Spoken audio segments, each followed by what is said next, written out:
Are we live? It looks like we're live. Let's see if this live stream will hold together. What's going on, guys? Welcome to Two Wheel Tuesdays. If it's now we're already screwing this up, but it's your first time. Thanks for stopping by. Happy to have you. So here's the thing. Just in the middle of working on a couple of bikes. So this is going to be a relatively short show, is what I'm guessing anyway. Assuming that we just kind of don't lose track of time, but in the middle of getting, or I should say in the middle of wrapping up, getting the GSXR 1000 ready for its new exhaust. It looks like that exhaust should be getting here hopefully this week, maybe next week. Either way, so we can talk a little bit about that. I can talk about the why behind the what exhaust, the why behind the who, the tune, and just kind of keep going that route. Do a bit of a recap on that bike. We've also got a little bit of an update on the 636. Again, that bike is about to be going through the same treatment. It's going to need to get the marble mod to block off the pair system. It's going to need to have the the bodywork stripped off of it, get it ready, because when its new exhaust gets on, we're going to want to jump on that one really quickly. And as far as parts updates, things like that, got the 16 tooth front sprocket for the 636. We're going to see about this. This is a mod that I have a feeling is going to end up happening with that bike once it gets de-restricted and it is actually making some real power. The good thing about that bike is that though right now, stock for stock, it's probably, well, I'm not going to say it's probably, it is my favorite middleweight that I've ridden in terms of sport bikes. And that even includes the GSXR 750. So at first I was a little bit sketched out with that thing. And, I was a little bit worried that I maybe had made a wrong decision at one point, but now that I've got the right tires on that bike, it's a completely different machine. And that's something that I really have to drive home with that 636 is just how bad those Rosso 4s were on that bike, at least on the tarmac that I was riding on. So in getting into that, I'm still kind of dialing in the suspension a little bit in terms of hydraulics for the GSXR 1000. And this is how good the 636 is now. I'm trying to get my GSXR 1000 to act more like the 636 through a little bit more, it's rougher concrete that I'm going through. Getting the bike on the side of the tire, having the bike loaded up through one of the corners that we will typically see on one of my personal bike riding reviews. And there's a right-hander right off the bat, right out of the marina that I'll take that, man, I got to tell you, the surface that you're on is real bumpy. There's a lot of undulations in it, and it has a very pronounced bumpiness to it that would challenge any suspension setup. And if you can get through that one little section, then you're going to be in really good shape. There's one other right-hander that's literally like right over there that I can take going pretty quickly too. And if that one acts stupid, then I can always make adjustments based on how the bike is with those types of tarmacs. Because again, if I can manage that, then I can manage really high speed stuff. And that is where both the 636 and the GSXR 1000 shine. But strangely enough, the 636 at some pretty decent velocities is managing high-speed sweepers better than I thought that it would. I figured it would be maybe a little bit more wallowy, but I got to tell you, having that bike on the side of the tire is, well, it's been a lot of fun. And so that's what I've been working on. Again, getting those bikes sorted and set up. But all that being said, Domino Day for that 1000 is coming up here real quick. And I will be loading it up on a trailer and getting it over to Stub Cycles for the final install of the exhaust. Even though I've done everything else to that bike, I don't mess with nothing when it comes to cooling systems anymore. Forget it. So they're going to help me out with that. We're going to get this thing knocked out. So it'll be not tomorrow, but Thursday. It'll make it over there. And then from there, it's just going to be a matter of getting it set up, getting that ECU back from the tuner, and going from there. So that's what I'm looking forward to.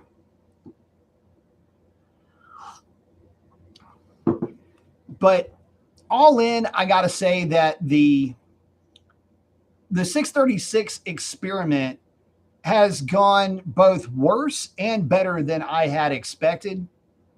And now that I've had a chance to ride the bike, it's got about 450 miles on it, give or take. Now that I've got some miles on that bike, I'm able to appreciate a little bit more with what's, what a lot of folks were telling me was so good about that bike, and what I found to be so good about that bike on the ride review. Getting it through break-in, getting it through its first flush, that was a kind of a major deal, mainly so that I really could start pushing it. But the thing is, my break-in procedure is pretty aggressive anyway. But now that she's made it past about 450 miles, it's basically fair game at this point. But yeah, on the side of the tire, that bike is really good. Turn-in is really good. And again, so good that I'm trying to get my GSX-R 1000 to act more like that bike. For you guys that are in, shoot a comment in the chat. How does it look? How does the live stream look? A lot of times, Two Wheel Tuesday live streams will be fantastic. And then sometimes it gets a little weird with how the feed's coming through. So let me know how that looks too. Definitely helps. And if you're new to the show, thanks for stopping by. This is basically not much more than a background noise generator.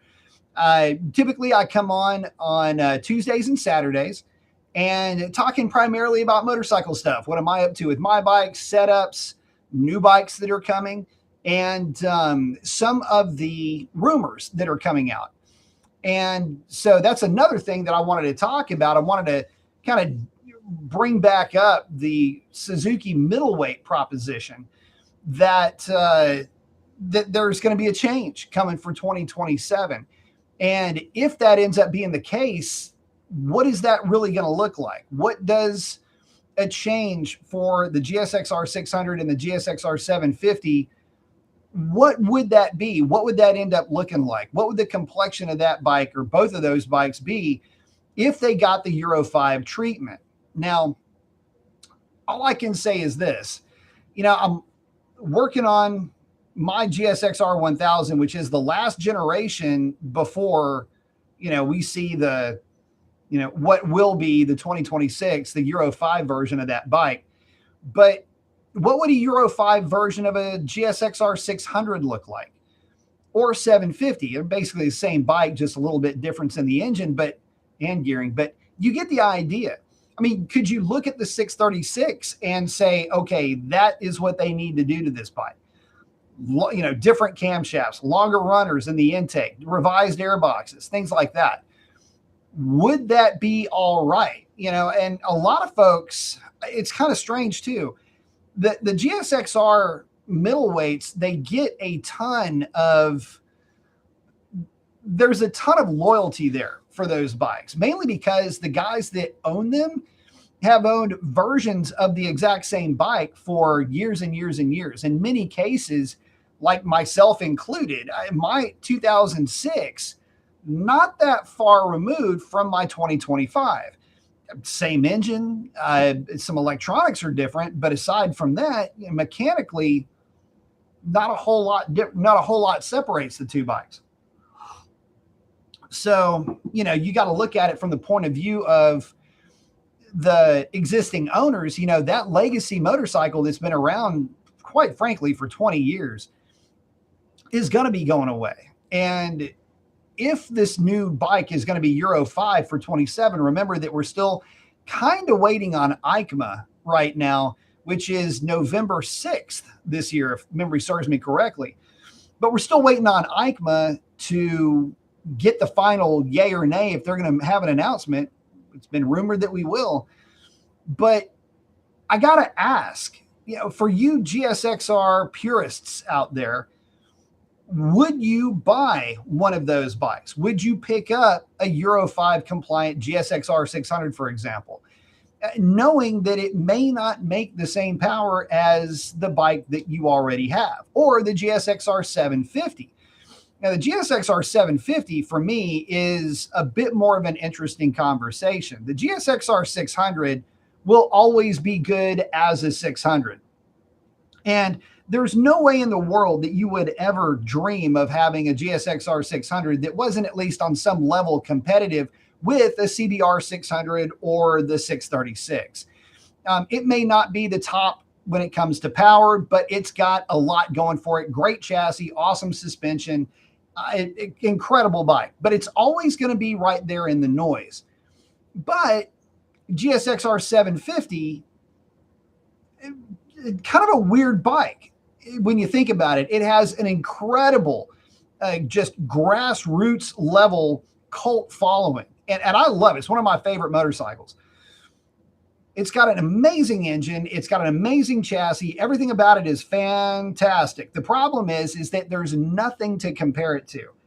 And in a way, it's kind of weird because the GSXR 750 falls almost in the same category. And just kind of roll with me a little bit here. This will make sense, I think, if I can make it make sense. GSXR 750 on one hand, somewhere in this no man's land resides the 636, but GSXR 750 and R9, okay? The weird thing about it is that the R9, to ride the R9, I rode the XSR 900, same engine, same weight, very similar riding experience from a power to weight ratio standpoint. The GSXR 750 cannot compete with the R9 when it comes to partial throttle torque. That hit that you get with that CP3 engine is something else. But the problem is that CP3 engine, the same one that is so lively to ride around town, you can't rev it. And look, I understand what Two Wheel Dyno Works has done with that platform. Good on them, kudos and all of that. But that is a full out race effort type of a proposition with that bike. What I'm talking about is for the street, how far would the GSXR 750 maybe lose back or fall out or lose out or whatever? Would there be a loss with the GSXR 750 if they made it Euro 5 compliant? And this is something that I brought up in another show. What should Kawasaki, what should Suzuki do with the GSXR 750? Should they do what Kawasaki did? And a lot of folks would say that, well, if they do that, it's going to end up kind of ruining that bike. So I don't know. Should there be some kind of a different kind of bike from Suzuki for that class? Maybe an 850 triple or an 890 triple, something that was GSX-rified that could absolutely shut down the proposition of the R9. Could that be coming? Well, we know Suzuki has the technology to do it, and they've got it in plenty of other bikes. I mean, look no further than the GSX 8R. It's got a quick shifter. It's got a TFT screen. It's got rider modes. It's got, ABS or whatever, if that means anything to you. It's got all of that. Traction controls. It's got all the gadgets and gizmos that you need or that you might want. It's got everything that a lot of folks tout as being a benefit with the R9. Could there be something there for Suzuki to do? And to make that bike viable globally, would that matter? I don't know. We would like to hope so, but I don't know. We can only find out in November. Check in with you guys. I'm going to say we are live. And for you guys that are on, let me know how the feed looks. Shoot me a message down there in the chat. Let me know. If not, it might be that the feed, I might just be sitting here talking to myself because sometimes that happens with the feed. And, as frustrating as it is, it's the way it works sometimes. Hey, Marco is saying it looks good. All right. Awesome. So getting back to it, one of the things that, how do I put this? One of the things that a lot of folks will criticize the GSXR middleweights on is that they don't have all the technology and everything else. And the other side of that argument is saying, we're just not going to buy it. If they're going to change it into some rolling computer, we're just not going to buy this thing. And man, I hate to be the one to tell you this, but you're already kind of there with that bike. I mean, it is still it's a dual throttle setup. So, there's that. You're still dealing with nannies. You're still dealing with torque mitigation strategies that are in that computer that you have to get tuned out anyway. So, that's one of the things when it comes to these bikes nowadays. There's so many electronic limiters, even for bikes that should be as aggressive as a GSXR 750, 600 or CBR 1000 or R1 or Aprilia, just pick something. All of these bikes, in my experience, riding a lot of these for riding reviews, there's a lot of these bikes that just have it's a weird overreach, I guess is the best way to put it, for the rider aids. And one of the ones that really got me, and this is kind of what I'm hoping, trust me, I'm getting to a point, believe me, even I'm getting tired of hearing where I'm going with this. But one of the things that I found a little bit off-putting about the CBR 1000 and the R1 and the Tuono, the Tuono 1100, is how aggressive the rider aids are. And even in high settings, when you've got that bike in, full power with as limited as you can get intervention, there's still a lot of intervention to have to deal with. And I don't know. I'm hoping that the GSXR 1000 doesn't go that far as the Honda or the R1. There's a bit of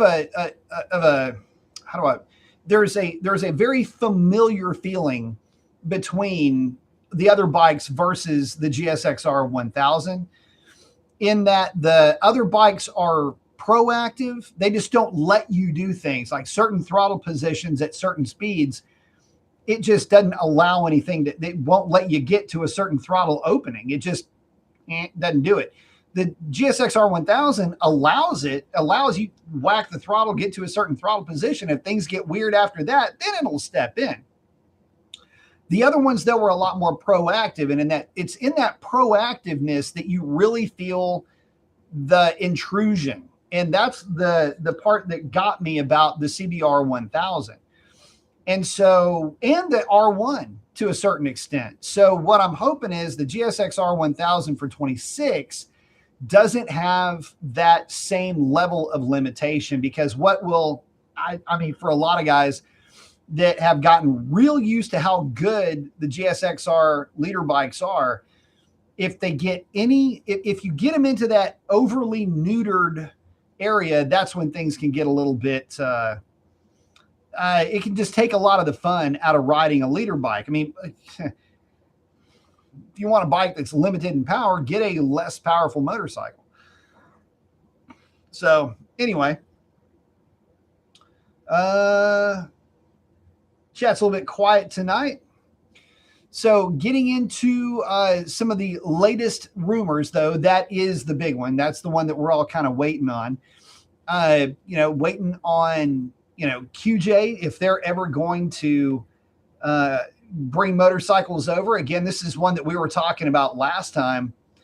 And I'm going to go ahead and bring this bike up again for you guys, because this is the next company that I'm going to be doing quite a bit of research into me bring this bad boy back up again. So here we go. Oh, Tim's in. What's up, Tim? So this is a bike that I don't think we have this in the States yet. But hopefully I'll be able to I got to figure out if this thing is going to hit the States, who's going to carry this bike and what the deal is with this. Because this QJ SRK 921 has really captured my attention. And it's not because of the looks of the bike or anything else. It's the specs of this bike. And man, I got to tell you, it's an impressive bit of kit to be sure. And again, going over the specs on this thing, you've got 129 claimed horsepower. And what is this thing weighing? Like 440 pounds or something like that? 223 kilograms. It's something. It really is. And so, get ready. Again, it's not a lightweight, but a lot of these bikes coming from China, they're not light. They're not going to be. You've got your CF Motos, again, that are not lightweights, but great bikes in their own right. And a lot of guys are gravitating towards them because they're cheap. Tim saying, can't wait to see the Gixxer all back together. Same. Yeah, she is. I've got the blockout plates are on, the tank's back on. And I've been cleaning bodywork on that thing. Holy cow. So when I took it out the other day, this is so funny. I've been caught in the rain on a couple of occasions with that bike, and it has been driving me nuts because it would literally rain right where I need it to not rain. Like it could have rained everywhere else, and I need it to not rain on our S-turn so that I can really put that thing on the side of the tire and load the suspension up and, make sure that I've got that bike right where I want it. And, the area where I was able to run the bike though, was in that real bumpy kind of just uneven right-hander. I've got two uneven right-handers that test the hell out of the suspension. And I know that if it's right on those turns, then I'm going to be right everywhere else. So I was getting it more dialed in on those turns, but where I had to exit because it was raining ahead of me, it had already rained and it was a dusty area that had turned into just muck. And so, yeah, I've been cleaning fairings on that thing and just getting all kinds of out of there. Tim saying, never even heard of QJ. Man, I hadn't even heard of QJ either. Okay, check this out, Tim. So where I found out about QJ was I had gone to, see if I can find it here. I had gone to the FIM. I went to the list. Here you go. Check this out. Let me pull this back up here. So check this out. I had gone to the Super Sport list. Close out of this to find out which bikes were listed as far as homologated for Super Sport. And here it is. QJ Motor got the SRK 800RR. Well, on the website, it doesn't show the SRK. It doesn't give the specs, but it does that 921 or whatever it is. So I got to assume if that thing's 900 and 120, the 800 is probably going to be around 110 horsepower. But it's been homologated as of March of 24 on an 8-year homologation. So I was going, okay, who the hell's QJ? And so then I dove in, and that's when I found him and went, holy crap, that thing's pretty massive. Tim saying CF Moto are getting big in Australia. Yeah, they're getting big down here too. A lot of guys are leaning heavily, and I mean real heavily, into the 675. Matter of fact, let me do this. we are seeing a ton, and I mean a ton of this bike. You get this scrolled down a little bit. Oh, let's go with some of this B-roll here. Oh, hang on. That's kind of dumb. What am I doing that for? Bear with me, guys. Just a second.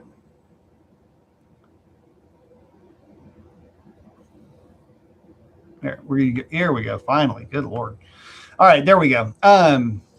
Yeah, and so the 675, and one of the things about the 675 that a lot of guys like, you know, it's just shy of 100 horsepower for $8,000. I mean, you know, and the funny thing about it is, and this is what I was saying in the last show, behold, 429 pounds of aluminum, electronics, and attitude.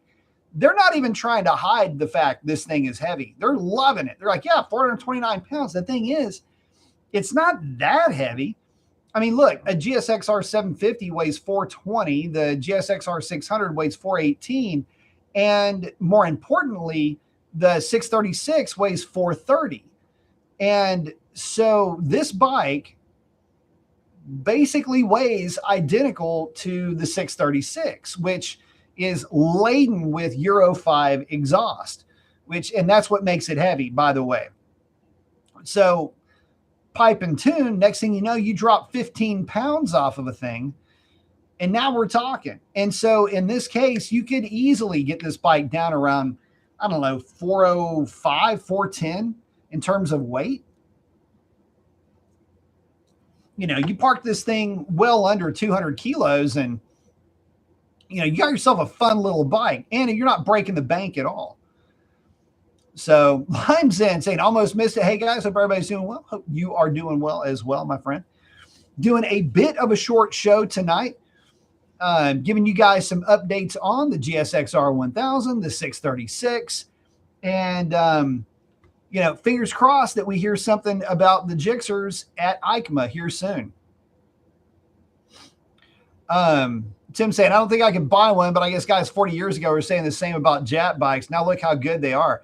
Well, that's exactly the truth. And here's the thing. Yeah, back then, you know, look at the UJM. You know, everybody would just talk down about, it's the universal Japanese motorcycle. But then you had, you know, guys like my dad and everybody else that I knew growing up, their dads all had Z1s. Their dads all had GS 1100s, right? You know, into the 80s, they all had Ninja somethings and, you know, or whatever. And so it was kind of funny. You know, at one point, made in Japan meant what today made in China means. It's just that Japan got really good at being really good at making things. And China, I hate to say it, man, they're right in the middle of getting really good at making stuff. And, you know, the initial quality, a lot of guys would say, and the ones that have owned this bike, those guys will tell you that it's actually really good. So, you know, if you think of it in those kind of terms, you know, it ain't half bad. And now you've got a Chinese manufacturer being homologated into super sport. You know, this could make things pretty interesting. So I got to say, it's not a bad time to be into sport bikes, guys. They're making a big comeback, and they're making a big comeback globally. And there's a reason why Suzuki went ahead and made the GSX-R 1000 Euro 5 compliant. Marco's saying, took a serious look at the 675. I think a lot of guys are taking a real serious look at the 675. And you know what? One of the problems with the 6.5, it's not a problem, but, well, it's a problem for everybody else. The 675 is just a darn good looking bike too. I mean, look at this. It's got a great looking TFT screen. This is one of the things that, you know, a lot of folks will, okay, if you're into Suzukis, you know, I'm a big Suzuki guy, but this is where the younger crowd, they start looking at TFT screens, rider aids, traction control, ABS in some cases. There's a lot of guys that are getting to where they don't want a motorcycle unless it has all of the latest technology. And you know what? good on them for demanding it, because it wasn't that long ago that the middleweight super sport or any of the super sport bikes represented the cutting edge in technology. And I'd even said this in my CBR 600 ride and review. It was pretty clear that GSXR, CBR, we don't even have an R6 to talk about anymore, but you don't have to, I called it being the motorcycle Amish. You don't have to just not have technology anymore after, 2010. And, now we have these older bikes that are still being made as a legacy bike. Well, now you've got these newer manufacturers showing up with all this cool technology and connectivity, and it's pushing younger buyers into those showrooms because they don't want a bike like their dad or their granddad had from back in the day. They want their own machine with their own technology. And that's the thing. This is what is offered with these newer manufacturers, that what it looks like these manufacturers might be getting on board, like Suzuki. Keep it in mind, we don't even get the same CBR in the United States that they get overseas either. Tim saying CF Moto 750 will be interesting. It'll be real interesting. The thing is that, okay, look at it like this. The CF Moto, the 750 is the same horsepower as the GSX S 750, and it weighs about as much at about 450 pounds. Now, that is a heavy bike making that kind of power, but the GSX S 750 is a hell of a fun bike to ride. It's a great bike to ride. It feels planted. It accelerates strong. It's got power everywhere. That's going to be your 750 SS from CF Moto. So again, and a lot of guys get really lost in the sauce when it comes to spec sheets. It's easy to do. You look at the specs of a bike and you go, man, I don't know. I don't think I can see myself riding it. But then you ride it, and the riding experience is an absolute transformative experience. I mean, take a look at my experience with bikes like the XSR 900. Who would have thought that me, being definitely much more into sport bikes, would ever be thoroughly entertained by a corporate motor powered retro bike? But then again, here we are. And it's pretty telling that, a motorcycle that in this case, doesn't make the kind of power that you think that it maybe should, but it still ends up being a great bike just because it has all the rest of the gadgets and all the rest of the gizmos and whatever that you might be looking for. It's got all of that. So the overall experience is good. And look, let's be honest. If you're buying one of these bikes, you're not buying it for a track bike. This is a street sport bike. And in that case, you don't necessarily have to have top of the food chain power levels. If you've got top of the food chain throttle response and mid throttle torque, that is it for a lot of guys, a lot more valuable than outright horsepower could ever be. So, for the guys that want to be size queens when it comes to power figures, you're missing the boat on a lot of these bikes that could be a hoot to ride if you just ride the bike and enjoy it as a conveyance, as a sporty motorcycle. You start getting too deep into the idea that if it doesn't make 160 or 170 horsepower at the rear tire, if it doesn't make that kind of power, then it's just not enough. Well, then none of them are ever going to be enough. And at what point is it? And this is the other, this is kind of a bit of a mental exercise here, but there's a lot of guys that don't like technology like this, the TFT, the rider aids, the ABS, the this, that, blah, blah, blah, blah, blah, all that stuff, right? Well, okay. But at what point do you kind of need to have it?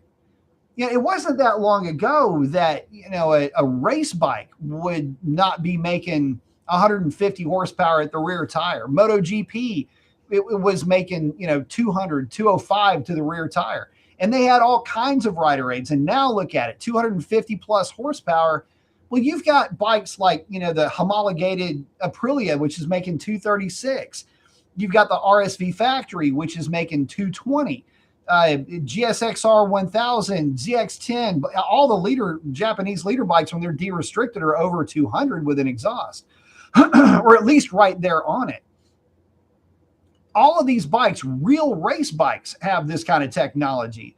So why would you not want to employ that type of technology for the street? It just makes the bike that much safer and that much more enjoyable for a lot of guys. It keeps you from having to think about everything else under the sun when it comes to riding.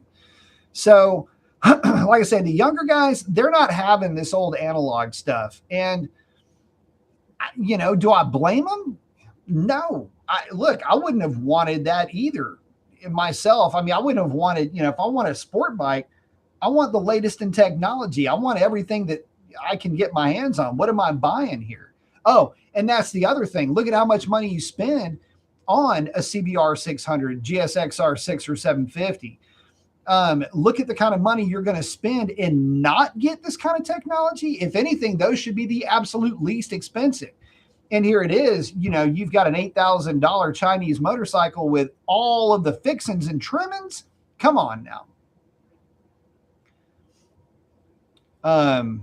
Marco's saying, took a pass and chose the GSXR 600 because of the weight and fear of support from CF Moto. It's a good reason. It's very valid. Dealer support is much stronger, obviously, with a Suzuki. Marco also saying, indeed, the younger crowd wants the tech, and Suzuki needs to upgrade the 6 and 750 to compete. I feel you on that for sure. Say, bought the GSXR 600 for the track. Awesome track bike, by the way. GSXR 600, GSXR 750, amazing track bikes. Absolutely love them. They are rock solid, bomb-proof bikes. You can absolutely lean on those things, and as long as you maintain them, man, you'll be in good shape. Your grandkids will be riding that thing around a track.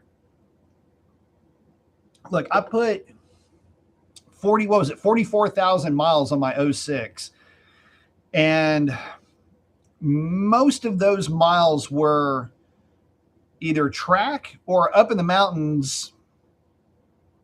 You know how that goes. So yeah, all I did was just oil changes. That's it. Oil changes, chains, and sprockets. That was it. Oh, well, and stators. Those bikes, for whatever reason, would go through those.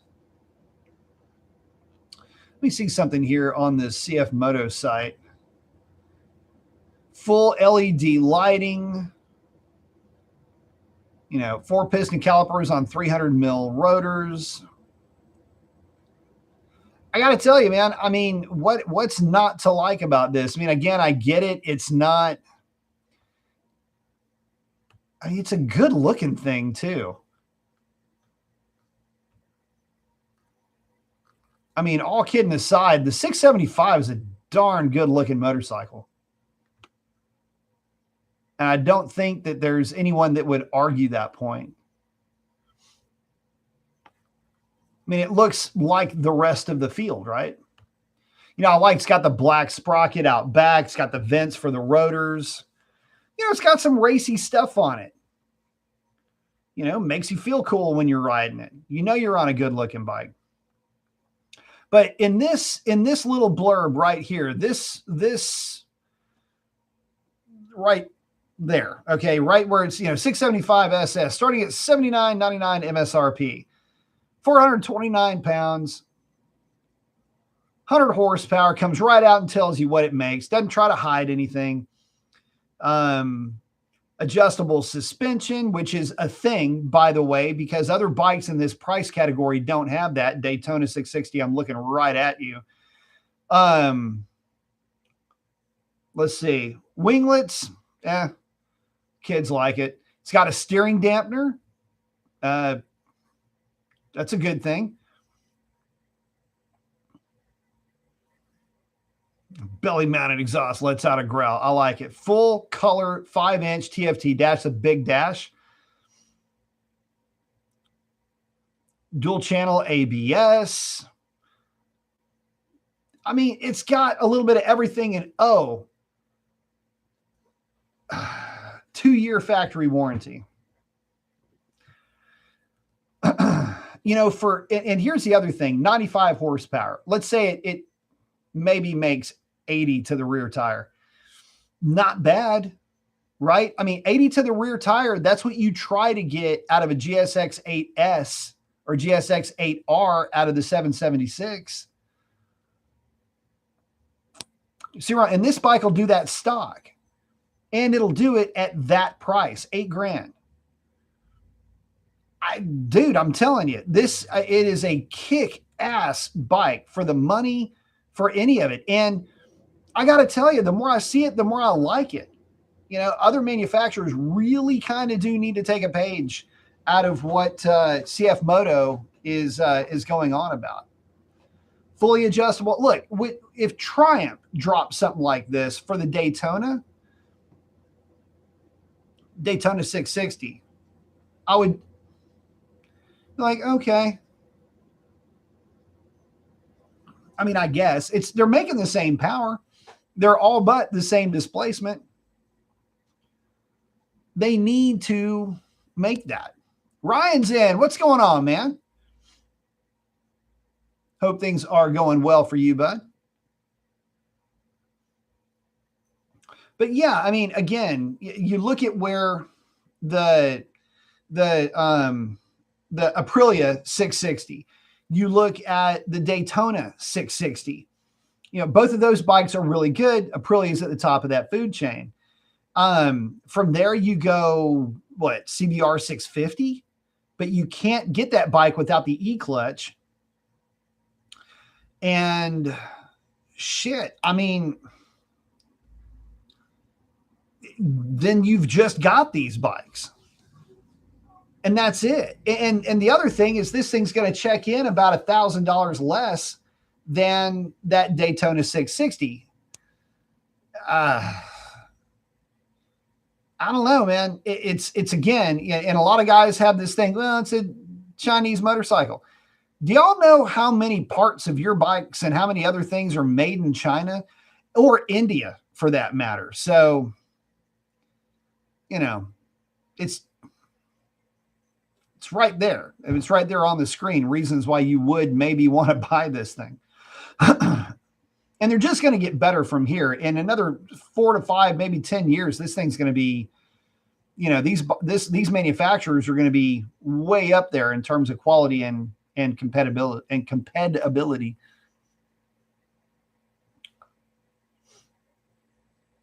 Oh, Ryan saying, I think I found the new Scout and love the CF Moto 675 SS. The price point can't be beat.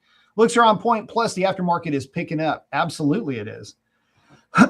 And that's going to be one of the things about these bikes is they are picking up in popularity. The middleweight sport bike class is picking up in popularity between this QJ, which I need to do some very serious research on. You've got a lot of bikes that are coming into their own right now. And I think that if you just, look past the fact that they're Chinese and that you might have a problem with that, these are the same issues that folks were having with Japanese bikes back in the day. And I'll tell you right now, Japanese performance bikes, I mean, that's the standard now. So, could we be seeing the birth of the new standard? I don't know. Ryan saying, a crazy part, CF Moto listens to their buyers. Very true about that. CF Moto had some running line changes with some of their bikes, didn't they, Ryan? Didn't they have like something, I forget what it was. But yeah, CF Moto will listen to their buyers and they'll make running line changes. And I can't remember what it was, but I remember they did something with the 675. Oh, it was the CLX. Maybe that was what it was. But I had heard about that. I was really impressed by that. So lots of cool stuff, lots of cool bikes coming from pretty much everywhere. I've just got a weird, not that I don't know. I got to look up, I got to find out more on this QJ motor thing. I don't know if they're going to be available in the States, when they're going to be available in the States. Hell, for all I know, they already are. I just don't know where to find them.